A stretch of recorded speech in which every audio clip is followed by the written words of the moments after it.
Here's a quick video showing correct setup on the K4 Slight brakes with some wide carbon rims.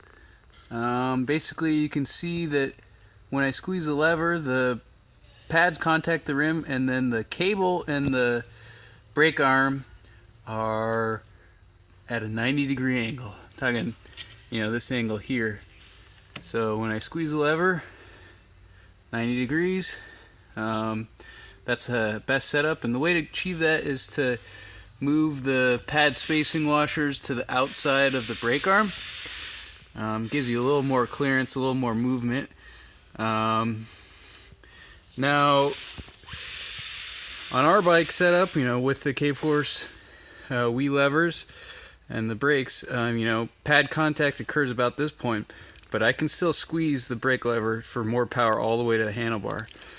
We don't have a hard stop anywhere in there, and it's pretty actually a powerful lever. Sometimes feels a little softer. You don't have to squeeze these levers hard, but if you do, you still can get a lot more power out of them. Similar to Shimano brakes and other setups. So if there is a hard stop anywhere, I would make sure to check carefully for any sort of interference or any sort of other assembly issues. Yeah, so another good thing to check is, the QR lever position. This is like fully closed. You can open this up, and that'll give you even more, full lever travel. Our pads aren't even touching here. So that's mainly for wheel removal, but, it's just a good thing to inspect on the setup. Another setup feature is this mount is actually eccentric.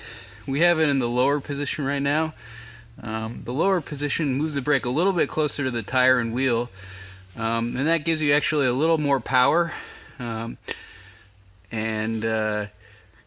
alternative, if you wanted to set in the higher position, that could give you more tire clearance if you had a really big tire. And to adjust that, basically you just loosen the screw that's in the center pivot, and then pull out the brake. You might have to tap it out. It is a tight fit, and then you can flip that eccentric around, and that'll change the mounting position. So that's just a quick setup video. Shoot me an email back if you have any other questions.